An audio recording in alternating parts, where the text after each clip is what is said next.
গাজর, আলু, সিম, পেঁপে, কলা, শালগম, ফুলকপি, কাঁচা টমেটো, এগুলো দিয়ে একটা সবজি তৈরি করব।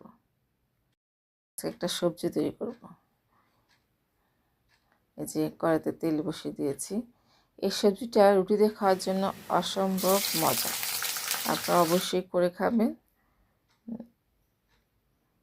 তেলে পেঁয়াজ দিয়ে দিচ্ছি, কাঁচামরিচ দিয়ে দিলাম,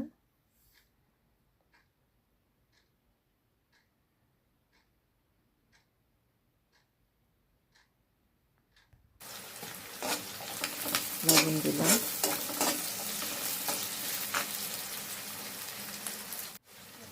দিয়ে দিচ্ছি একটু আদা রসুন বাটা,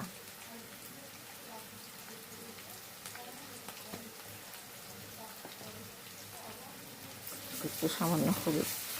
ওটা হচ্ছে কালার আসার জন্য আর কি। হলুদটা না দিলেও চলবে, তবে হলুদটা দিলে দেখতে একটু ভালো লাগে এই আর কি। এখন দিয়ে দিচ্ছি সবজিগুলো।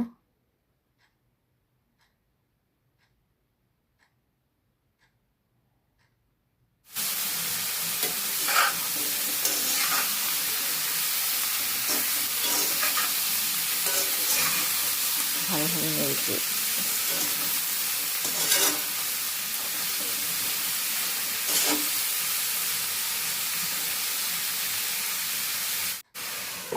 এখন ঢেকে রাখবো। আসসালামু আলাইকুম। থাকবো না, আমি যে সবজিটা করছি সবজিটা আমি একদম হালকা একটু হওয়ার জন্য একটু হালকা ঢাকা রেখে এরপর আর ঢাকবো না, একটু নাড়তে থাকবো। একটু সেদ্ধ হওয়ার জন্য সবজিটা বারবার নাড়তে হবে, সম্পূর্ণ সেদ্ধ না, লেগে না তাহলে এটা একদম গলে যাবে। এখানে কোনো পানি দিব না, হালকা একটু সেদ্ধ হওয়ার জন্য লেগে যাওয়ার সম্ভাবনা আছে, সেজন্য বারবার নাড়তে হবে।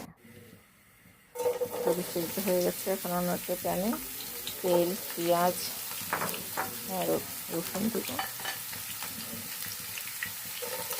রসুন দিয়ে দিচ্ছি।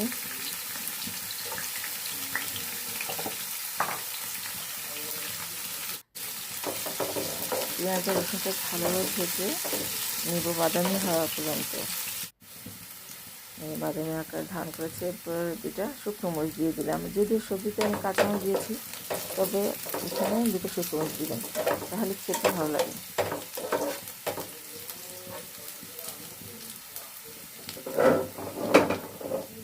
এরপর দিয়ে দেবো যে তেলে সেদ্ধ করা সবজিগুলো।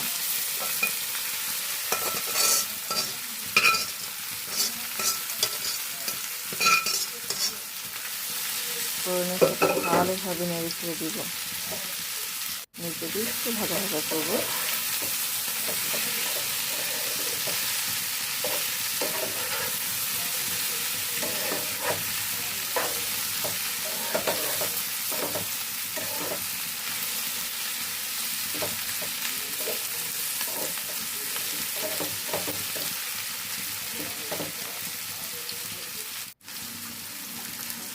এরপর দিয়ে দেবো ধনিয়া পাতা কুচি।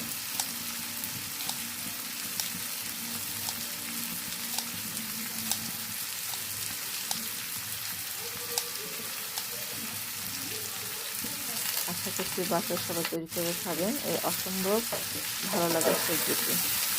সবাই ভালো থাকবেন, সুস্থ থাকবেন। আমার চ্যানেলটিকে সাবস্ক্রাইব করবেন।